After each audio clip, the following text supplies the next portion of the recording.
தன்னுடையதை நியாயப்படுத்த வேண்டும் என்று விரும்புகிற ஒரு உலகம். ஒவ்வொரு நபரும் தான் செய்வது சரி என்பதை மற்றவர்களுக்கு நிரூபிப்பதற்காக பிரயாசப்பட்டு கொண்டிருக்கிறான். அதனால அவங்க உள்ளத்துக்குள்ள சமாதானம் கிடையாது. நானும் நிரூபிக்கணும், நீனும் நிரூபிக்கணும், 2 பேரும் நிரூபிக்கணும், ப்ரூவ் பண்ணோம்னா அதுக்கான பாயிண்ட்ஸை தான் யோசிப்போம்.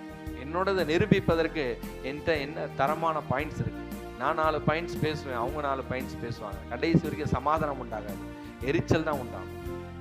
நான் வாழ்க்கையில சமாதானம் செய்கிறவர்களா இருக்க வேண்டும். இதுதான் சமாதானம் செய்கிறவர்கள் தேவனுடைய புத்திரராக இருக்கிறாங்க. அவர் சிலுவையில் அவர் என்ன செய்தார்னா சமாதானத்தை உண்டாக்கினார். அல்லேலூயா. அவர் சிலுவை வரைக்கும் தன்னை தாழ்த்தினார். அவர் சிலுவையை சகித்தார். சமாதானம் தந்தார் இயேசு, சமாதானம் தந்தார் இயேசு, சமாதானம் தந்தார் இயேசு, சமாதானம் தந்தார் இயேசு. துதிப்பாடல் நான் பாடி இயேசுவையே போற்றி என்றென்றும் வாழ்த்திடுவேன்.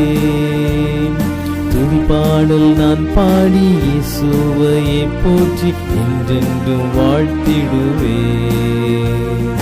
அல்லேலூயா ஆமென், அல்லேலூயா அல்லேலூயா ஆமென், அல்லேலூயா அல்லேலூயா.